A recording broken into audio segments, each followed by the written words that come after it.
Welcome everyone to today's webinar, Shifting Collections from Patients to Payors, Establishing a Payer Reimbursement Program that Drives Revenue, Profitability, and Excellent Patient Experience.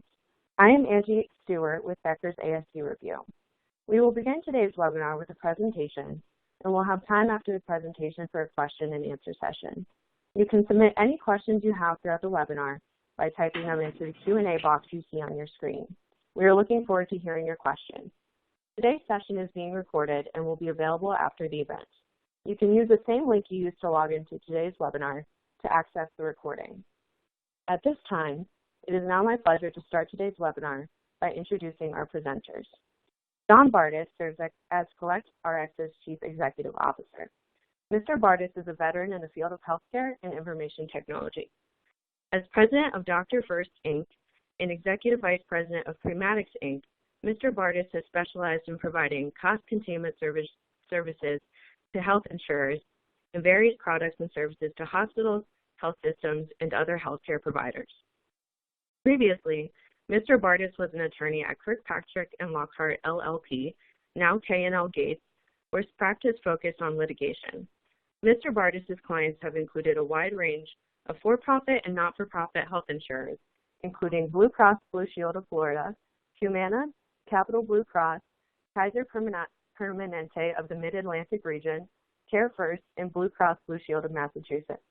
Mr. Bardis has also worked on behalf of numerous hospitals and health systems, including Henry Ford Health System and MedStar Health, along with hundreds of physician practices. Franklin Smith serves as CollectRx's Director of Revenue Cycle Management. Mr. Smith has worked in the revenue cycle management industry for 30-plus years. He was employed by Calvert Memorial Hospital for nearly 16 years, serving in numerous capacities as a transformative revenue cycle leader.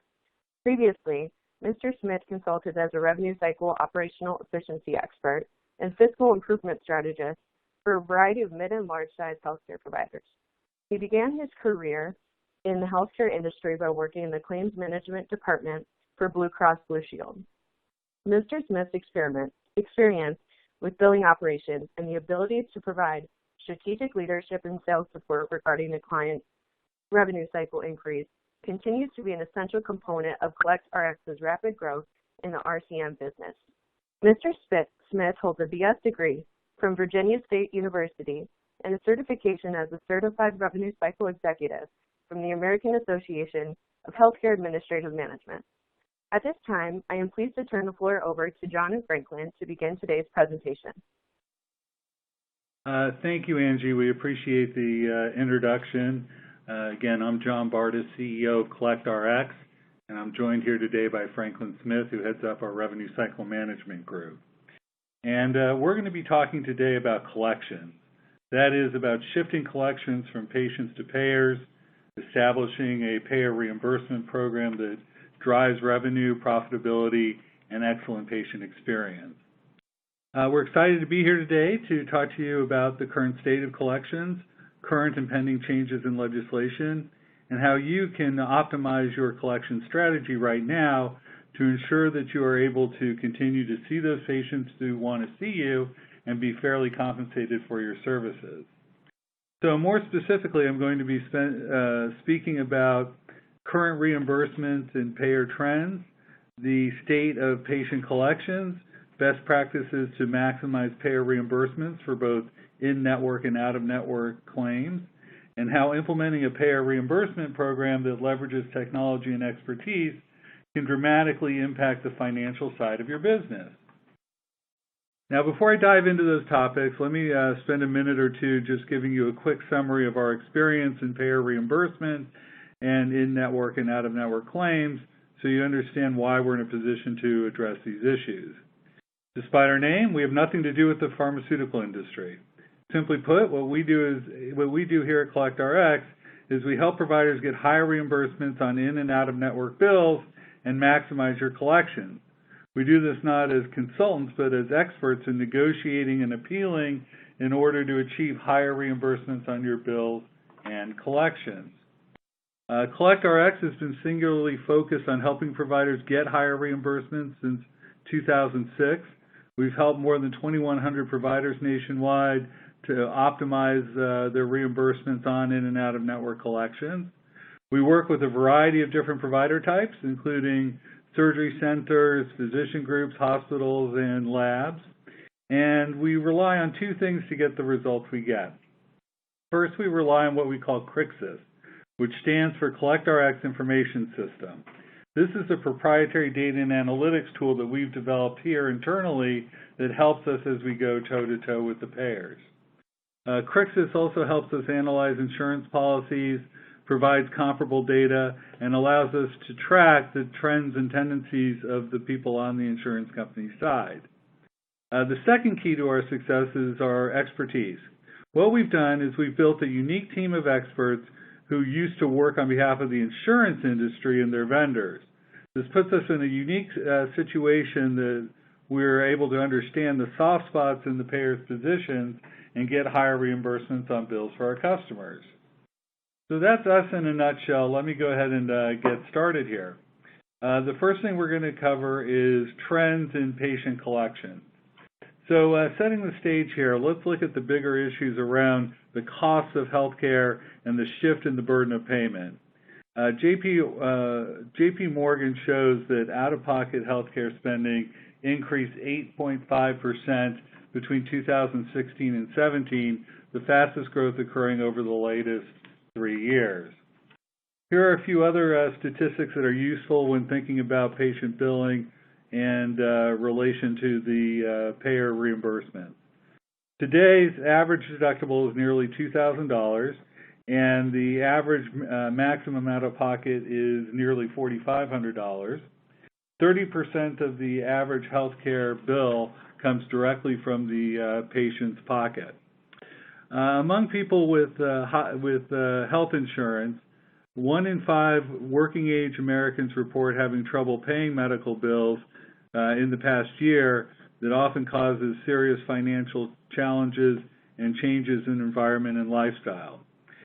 This puts providers in a difficult position of having to collect more of the patient's hard-earned income while still trying to maintain a positive doctor-patient relationship.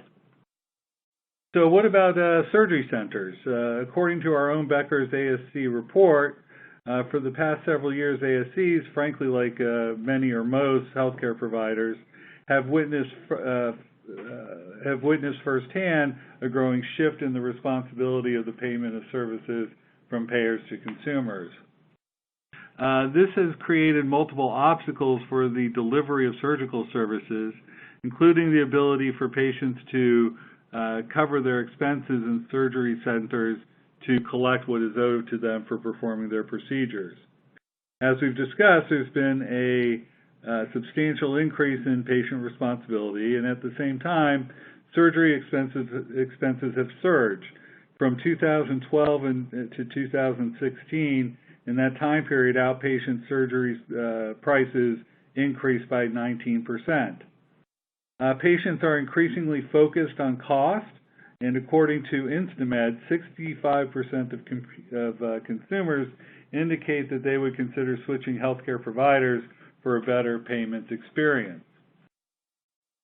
Providers are struggling to address patient needs with respect to cost expectations. Despite the growing demand from patients for more information about their medical care expenses, providers are coming up short in matching these needs. WestCorp data indicates that 3 out of 4 patients say they do not know the cost of their health care insurance until they receive the actual bill. About 30% delay medical payments because of confusion over what expenses were covered by insurance and what they still owe. And patients are experiencing significant negative effects on their health and financial well-being.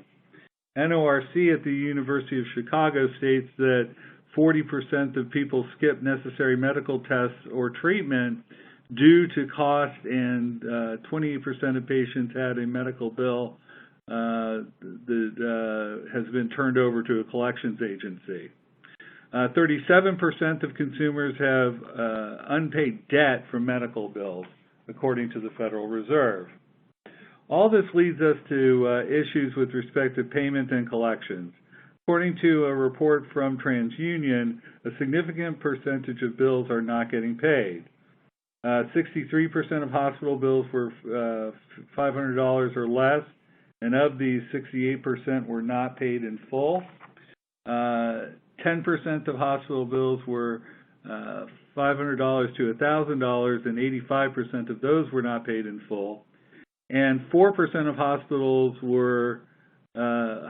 bills were $3,000 or more, and of those, a whopping 99% were not paid in full. According to the Go Practice blog, patient balances are getting harder and harder to collect. 65% of bad debt belongs to insured patients. The average recovery rate for a medical practice's bad debt is over 21%, and 1 in 5 insured Americans encounter problems paying medical bills. And according to News Network, it costs a provider 4 times more to pursue debt collections from a patient than from a payer. And from the Black Book, survey findings from about 1,600 physician practices and 200 hospitals and 50 hospital health systems reveal that the current methods for collecting from patients just aren't working.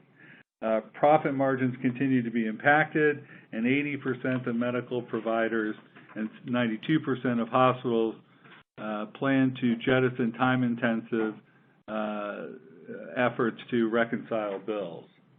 And according to a new analysis from TransUnion Healthcare, with patient payment representing a growing share of a health system's revenue, consumers and providers are being put in a more and more precarious position. Hospital bad debt is rising with the growing share of patient financial responsibility. Patient balance after insurance has risen from 8% to over 12% in the last 2 or 3 years. And with the cost of collections as well as the success rate, the continuation and growing debt is growing. And finally, don't forget how negative billing interactions affect patients and payments. Patients who are very dissatisfied with business office interactions are more likely not to pay their bill willingly, and out-of-pocket expenses affect provider selection. More than 50% of patients indicate that out-of-pocket costs will have a significant or highly significant influence on provider choice. Okay, now let's switch from the patient side to talk about payer reimbursements. And as you know, the past several years have been a bit of a roller coaster ride here. And sometimes it helps to sort of take a step back and see how things you're experiencing on a daily basis are reflective of what might be going on at a macro level in terms of healthcare and the reimbursement situation. Far and away, the number one issue that providers face is the reduction in reimbursements. It's important to remember that the payers and the vendors who work for the payers are working continually to reduce reimbursements and underpay claims. And today, payers use a variety of tactics which allow them to reimburse providers at anywhere from 20 to 50% of billed charges. These tactics work. They're largely successful, resulting in a significantly lower payout to providers for services that are delivering to the payers' subscribers. And there's a growing gap in the individual market between premiums collected and the claims per member from 2011 to 2018. While both are growing at a healthy clip, the last 2 years have seen a marked divergence between the premiums and payments to providers. Simply put, payers are not compensating providers at the same rate that they are increasing their premiums. Loss ratios began to decline in 2016 and continued through 2017 and 18, partially due to relatively large premium increases. Loss ratios have continued to decline, averaging 69% in the first 6 months of 2008. And remember, the data analyzed here relates to the individual market, where there's an actual requirement to not go below 80% medical loss ratios, or be forced to rebate premiums. In the non-ACA payer marketplace, there is no such requirement. And finally, in some I would call sort of startling statistics, claims denials are big business for payers. First, the Department of Labor establishes that in 1 in 7 claims is rejected, or the equivalent of 200 million denials a day. There are any number of reasons why this is occurring, but at the end of the day, providers and patients are left holding the bag with 14% of their claims. Second, for Medicare Advantage plans, appealing pays off tremendously. Only 1% of denials are appealed, but of those that are appealed, 75% are successful. Similarly, with ACA plans, with almost 1 in 5 claims denied, only 200,000 of the 43 million denials were ever appealed. ACA marketplace plans denied an average of nearly 1 in 5 in-network claims in 2017, with denial rates ranging from 1% to more than 40% across insurers. And a Change Healthcare analysis says that its data shows that an estimated $3 trillion in claims submitted by hospitals in 2016, an estimated 9+% of charges were initially denied. And even though the same data shows that up to 63% of denied claims are recoverable on average, representing over $260 billion in revenue, it may cost hospitals and health systems nearly $9 trillion to maintain administrative costs to recover that money. Reasons cited for appealing: complexity, expense, lack of time, and probably most importantly, lack of expertise. So let's switch gears again and start talking about the current legislation regarding surprise medical bills that's getting a lot of attention, as well as balanced billing. Now, surprise medical bills, they really occur in a couple specific situations. One is an individual who's insured is inadvertently receives care from an out-of-network provider. For instance, an emergency room situation. The patient ends up in the emergency room, may be unconscious and unable to give that information, and end up using an out-of-network provider. Another situation is when the patient is using a in-network doctor, let's say, and they're unknown to the patient, there's an ancillary service that's being applied as well, such as an anesthesiologist. So again, you have the emergency room situation and the ancillary care provider situation. Those are the main times that the surprise bills comes up. So for patients, when given a list of possible worries, unexpected medical bills top the list that includes other healthcare costs such as premiums, deductibles, and even drug costs. 4 in 10 insured adults ages 18 through 64 say there's been a time in the past 12 months when they received an unexpected medical bill, and 1 in 10 say they received a surprise medical bill from an out-of-network provider in the past year. As a result, a variety of legislative actions aimed at reducing the impact to consumers have been introduced. They are one of the main reasons why getting a clear idea of how to manage your billing when the patient is not involved will become a more and more important situation in the future. So, in an emergency room setting, patients are often unable to ensure that they go to an in-network emergency room. The Affordable Care Act, the ACA, provides for partial protection for patients receiving out-of-network emergency care. The ACA requires all non-grandfathered health plans to cover out-of-network emergency services and to apply the in-network health level of cost sharing to such services. However, the ACA does not prohibit balanced billing by facilities or providers for providing emergency care. As a result, patients can and do receive surprise bills for emergency room care from such facility and from providers who also treat the patients in the ER. Of the ER visits in 2017 by people with large employer coverage, it's estimated that 18% had at least one out-of-network charge, either from the facility, the provider, or both, associated with the visit.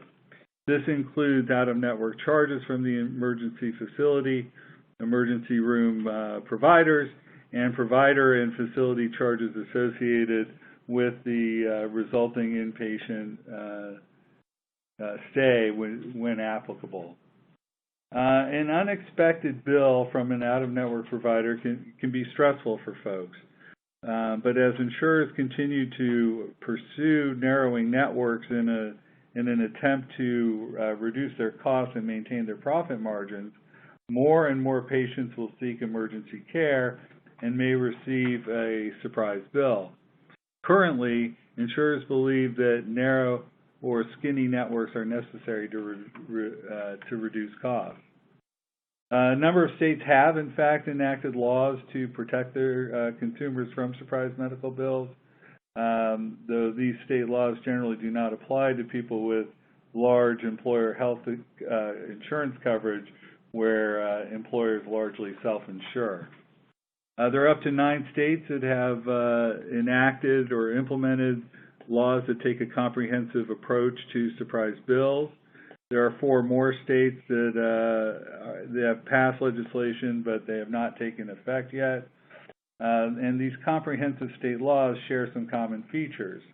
These comprehensive state laws hold consumers harmless against surprise medical bills. And in addition, laws prohibit providers from balanced billing patients covered by state-regulated plans. Instead, the out-of-network provider is limited to collect no more than the applicable in-network cost-sharing amount from the patients in cases of surprise medical bills. Resolve payments for surprise bills approaches may vary, with some states adopting a payment standard for all applicable surprise medical bills, with other states establishing a dispute resolution process that insurers and providers can use to arrive at a payment amount for each surprise medical bill. And some states use a combination of both. Limits to state law protections because of federal preemption. All states have limited jurisdiction to protect privately insured residents from surprise medical bills due to ERISA. And because of this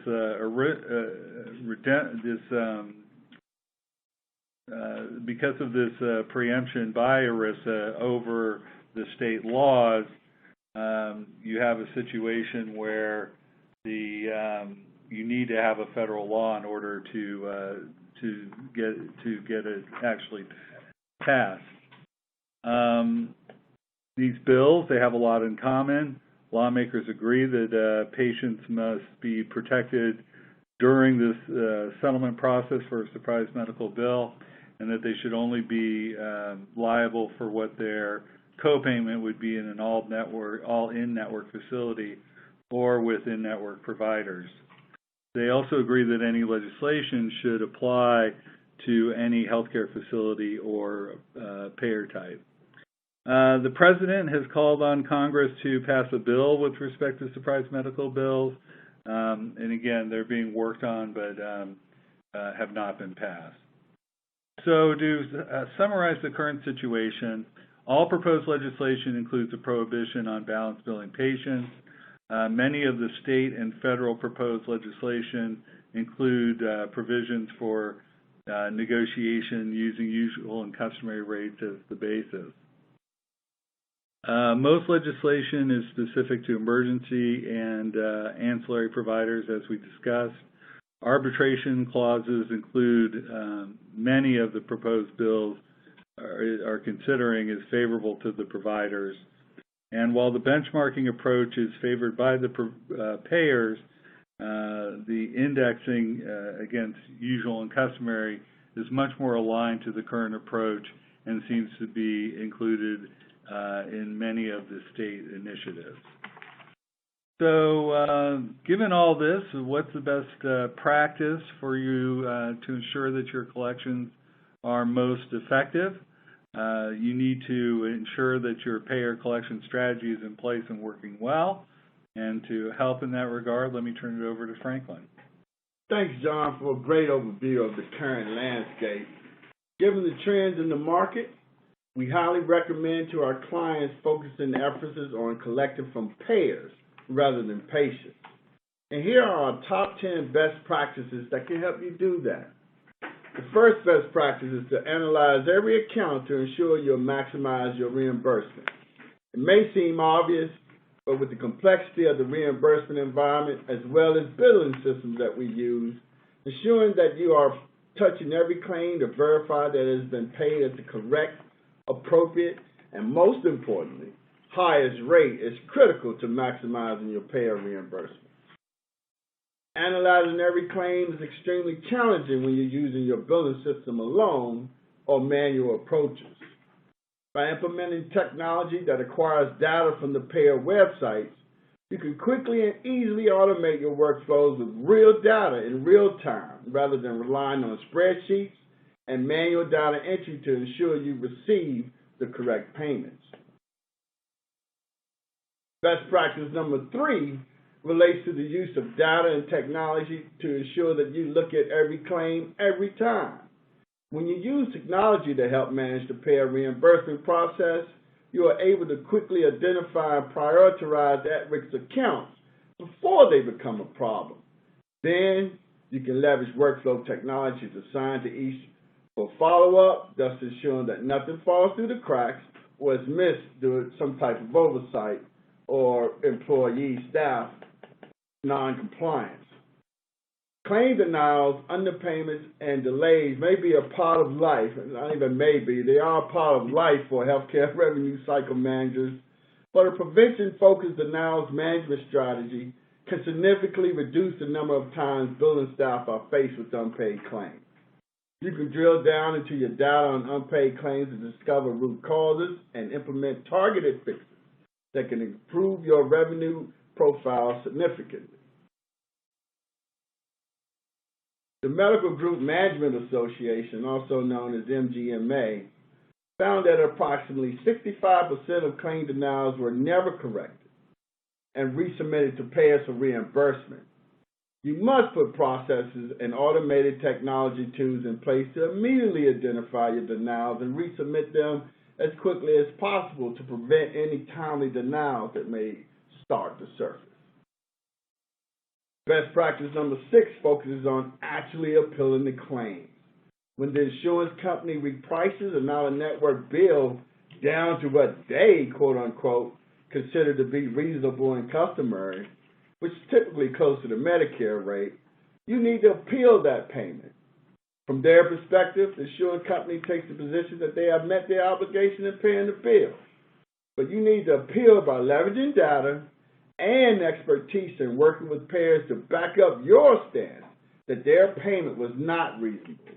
Rigor is the key here, and as they have an entire playbook dedicated to continue to roadblock your efforts. The key to success in negotiating with payers is to leverage historic data. You need to be able to present a compelling case, and showing them data demonstrates that they have paid at a higher rate is critical. Best practice number 8 is to reconcile. When you implement a rigorous payer reimbursement system that includes appealing claims for additional payments, it's critical that you can reconcile first and additional payments with the initial claim to ensure that you are receiving the highest reimbursement for tracking and data analysis purpose to be leveraged down the road for the next incident. Best practice number 9 is again reconciliation, but in this case, it's ensuring that you track every single account. For each account, not only the ones that have multiple payments, it is critical to reconcile from assignment to zero balance. This provides the data you need to allow you to evaluate the success of your program, evaluating your collections across multiple facets, compare the CPT code, and yes, to your internal collector. This data is critical to identifying bottlenecks and weak points and helping you to optimize your entire revenue cycle. And finally, best practice number 10. Outsourced solutions are more and more common and on the rise according to the Black Book report. Approximately 83% of hospitals currently outsource some accounts receivable and collections, while 68% of physician groups with 10 or more practitioners outsource a combination of collections and claims management, particularly when it comes to complex claims and the pace of change in the healthcare billing. Leveraging expertise maximizes your chances of significantly improving your bottom line. So, putting it all together, what is a payer reimbursement program? Succinctly, a payer reimbursement program is simply the strategy, the tools, processes you implement, and the metrics you choose to judge their performance that ensures you collect the maximum reimbursement from your payers. There are 4 major components to a robust payer collection strategy that let you maximize your reimbursements and shift your strategy from patient to payer collections aligned with your revenue cycle.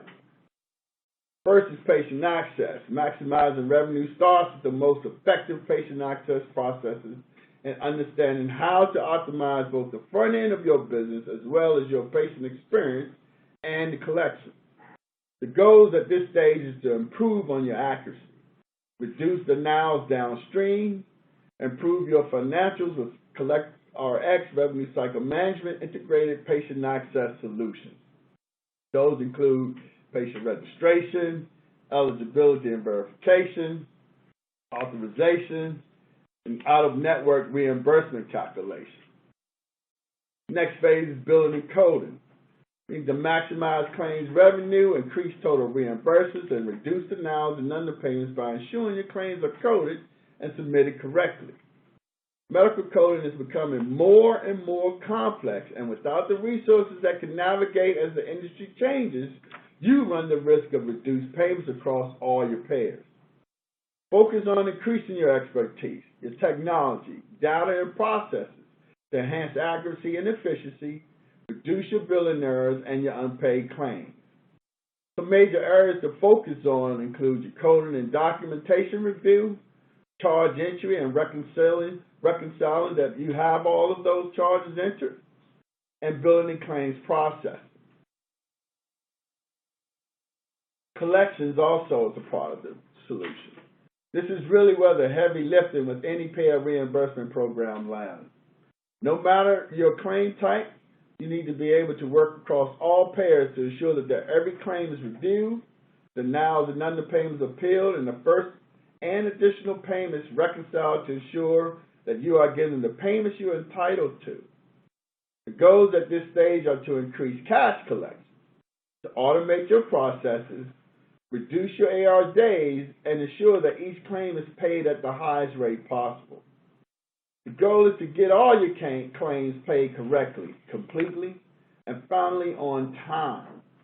And that includes AR follow-up of your outstanding AR and balances, appeals for denials and underpayments, completion of out-of-network negotiations, and of course, payment posting and balancing to ensure that the accounts you're actually trying to collect are indeed collectible accounts.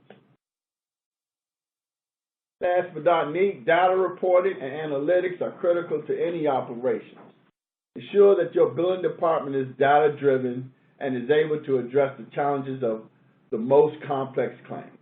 Insist on leveraging data, reporting, and analytics to understand your revenue cycle and provide the right recommendations to help you maximize your collections. Build easy to understand intuitive reports and dashboards that provide a real-time window into your billing and to ensure you are able to understand the current situation and you're planning for the future. Standard reports will include a set of metrics and KPIs at the high level that let you keep your eye on data points that will show issues or problems that you need to dive on immediately. These include enhanced reports. These metrics are deep dives that you want to be able to get your hands on quickly when you need to dig into an underperformance, as well as those that will show you the biggest area of opportunity when regularly reviewed. They also include reviewing your explanation of benefits, dealing with your staff to ensure that they're heightening their productivity on a daily basis, and watching where your revenue is deducted as you move forward in the collections process. Full cycle revenue integrity also is a big part of any plan that you have. Keep your focus on AR, collections, and payment reconciliation aligned to your front and back office processes to help you obtain a higher clean claim rate, to proactively identify and resolve issues that result in underpayments and denials, and optimize your revenue and financial results. And lastly, as the reimbursement environment becomes more challenging, you need to build your expertise in fighting the payers for reimbursements you deserve. Partner with somebody who understands the tactics they use to reduce payments to providers and has the tools, technology, processes, and the know-how to combat them to ensure you receive the reimbursements you are entitled to.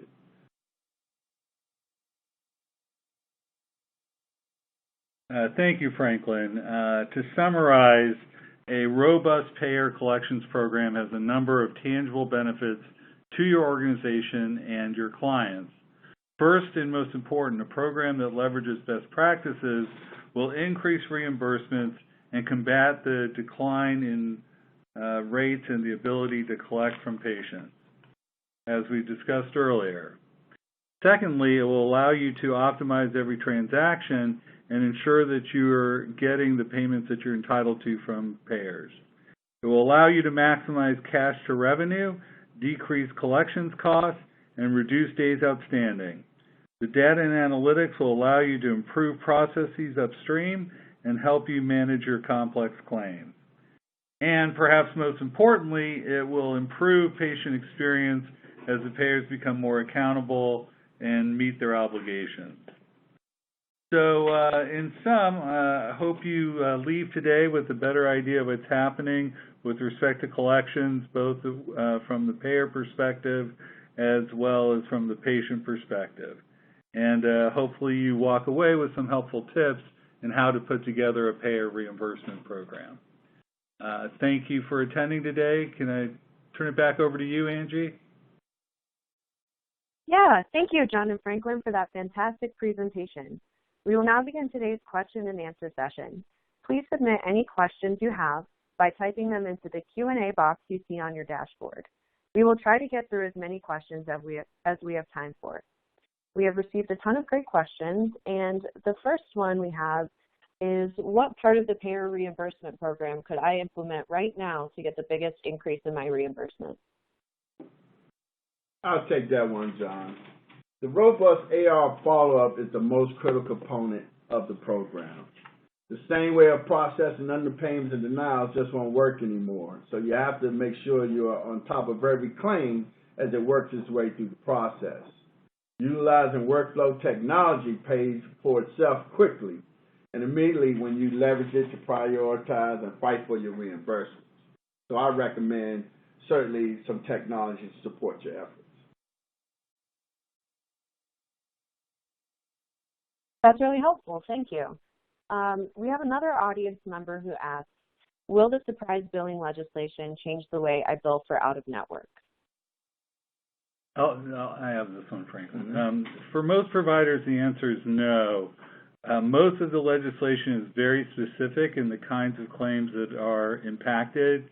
And for those that are impacted, usual and customary will be really able to be leveraged to ensure that you're being fairly compensated.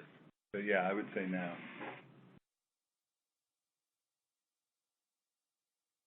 Great, thank you for clarifying that. Another question we have is, you talked about technology that would help us not overlook denials and underpayments.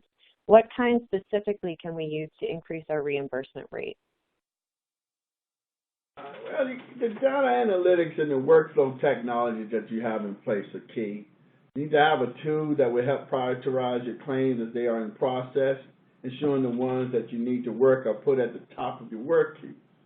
Data analytics is the second piece. You need to have a dashboard that you are looking at every day that will point you right into the direction of where your problem areas are. Your billing system likely isn't the place for that data by itself. As it is the only one source, you need something that spans all data types and gives you the most complete picture in your billing success. So again, in short, your billing system alone is not enough in order to maximize your reimbursement.